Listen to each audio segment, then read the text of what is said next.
Today, Revenge of the Mummy the Ride is one of the most intense attractions at Universal Studios Hollywood. A high-speed indoor roller coaster filled with fire effects, animatronics, and a dark ride storytelling. But the location where the attraction stands today has gone through several phases of Universal history, from classic family attractions to massive technological upgrades. The area has evolved alongside the park itself. Let's take a look at every attraction and show that occupied the space before the Mummy arrived.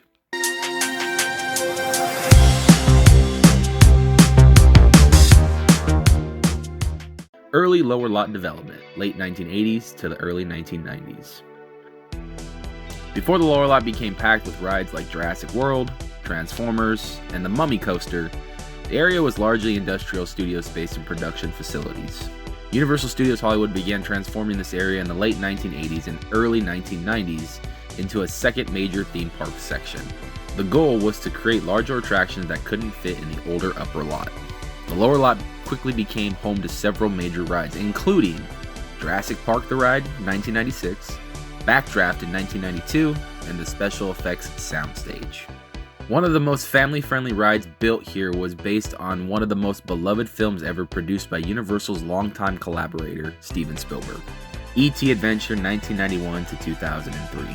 In 1991, Universal Studios opened E.T. Adventure, a dark ride based on Steven Spielberg's 1982 film E.T. the Extraterrestrial. The attraction placed guests into the story of the film, where they joined E.T. on a mission to return to his home planet.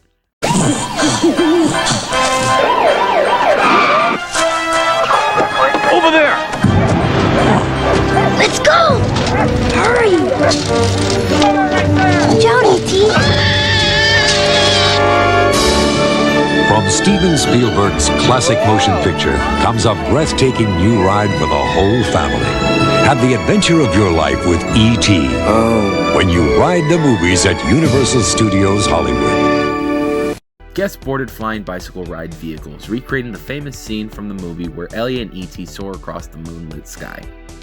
The ride featured forest environments, animatronic characters, a flying simulation through the night sky, and a colorful alien world finale.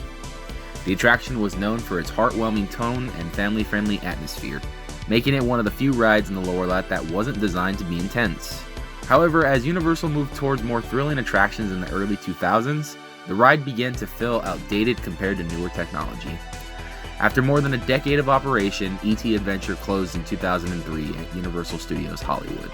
Interestingly, the attraction still operates today at Universal Orlando Resort, where it remains one of the park's last surviving classic rides. Construction for a new thrill ride in 2003 to 2004. Following the closure of E.T. Adventure, Universal began construction on a much more intense attraction based on a major film franchise. In 1999 and 2001, Universal Pictures released The Mummy and The Mummy Returns, starring Brendan Fraser and Rachel Weisz.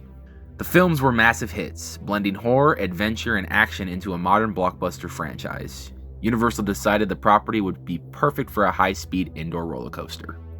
Construction began in 2003, and the original E.T. building was largely demolished and rebuilt to house a massive indoor coaster track and themed show scenes.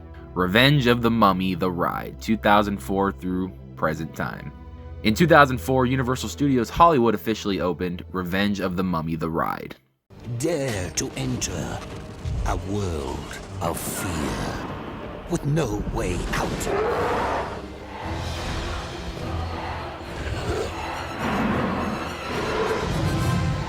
Face California's fastest and scariest indoor roller coaster. Your souls belong to me! Revenge of the Mummy, the Ride. Coming summer 2004 at Universal Studios Hollywood. Now, unlike any traditional roller coasters, the attraction combined dark ride storytelling with high-speed coaster technology, and the story went as followed. Guests entered a fictional movie set for the production of a new mummy film. As the ride begins, the ancient mummy Imhotep awakens and curses the crew for disturbing his tomb. The attraction quickly transforms from a tour of a movie set into a supernatural escape through ancient ruins. Ride highlights. The ride features 7 major elements. Indoor launch coaster. Guests are launched at nearly 45 miles per hour through a dark tunnel as Scrab beetles swarm the walls. Massive fire effects. A room filled with flames erupts as Imhotep declares, "Your souls are mine." The fire blast is one of the most intense heat effects ever used in a theme park ride. Animatronic Imhotep. A towering animatronic mummy appears before the coaster launches, delivering one of the ride's most iconic moments. Backward roller coaster section. After reaching a dead end inside the tomb, the coaster suddenly launches backwards, sending riders racing back through the darkness. This surprise element makes the ride unique among Universal attractions. The ride as we know it today. Today, Revenge of the Mummy remains one of the park's most popular rides. Despite operating more than 2 decades ago, the attraction still delivers one of the most intense indoor coaster experience in the industry. Its combination of storytelling, animatronics, special effects, and roller coaster thrills has allowed it to remain a fan favorite even as newer rides have been built around it. The legacy of the location. The site has evolved from family dark ride to blockbuster thrill coaster. E.T. Adventure once brought guests into a heartwarming alien adventure. Today, Revenge of the Mummy plunges riders into an ancient curse filled with fire, darkness, and supernatural chaos. 2 completely different experiences, both part of the constant evolving story of Universal Studios Hollywood.